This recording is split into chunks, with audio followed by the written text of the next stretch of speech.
जो अब तक 16 साल की उम्र तक माना जाता था, अब वो जुवेनाइल नहीं माना जाएगा। कैबिनेट से जुवेनाइल जस्टिस बिल को मंजूरी मिली है। 16 साल से ऊपर का अपराधी बालिग माना जाएगा। 16 साल से ऊपर अगर कोई शख्स, कोई युवा अपराध करता है तो उसे बालिग अपराधी माना जाएगा। अब तक जुवेनाइल जस्टिस के तहत उसके ऊपर मामला चलता था, लेकिन अब 16 साल से ऊपर का अपराधी बालिग माना जाएगा।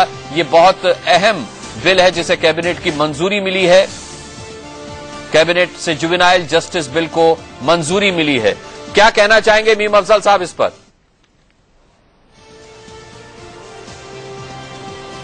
देखिए, मुझे अभी नहीं मालूम है। इसको अमेंडमेंट के लिए जब पार्लियामेंट में लाएंगे तो जाहिर है इस पर चर्चा होगी।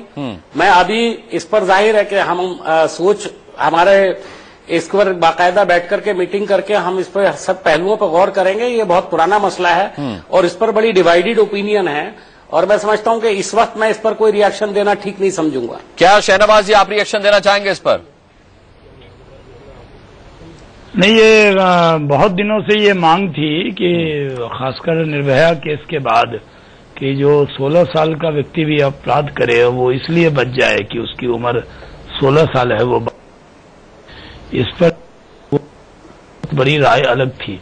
सरकार ने उसी को एड्रेस किया है कि कोई भी अपराध करे अगर उस उम्र में भी तो उसमें नहीं माना जाएगा। ये सरकार ने निर्णय किया और ये बहुत स्वागत योग्य है। दूसरा, मैं जो कह रहा कि कहा इफ्तार पार्टी का, देखिए मुझे भी इनविटेशन मिला था राष्ट्रपति जी के इफ्तार का। मैं उस दिन कहीं और था तो मैं नहीं गया, लेकिन अगर नरेंद्र भाई का कार्यक्रम बेंगलोर में था तो वो कैसे जाते? ठीक है, मैं दूसरा सवाल, मैं इस बड़ी खबर पे रहना चाहूंगा। शहनवाज जी, मैं आपके पास वापस लौटूंगा। केसी त्यागी जी, आपकी राय इस पर?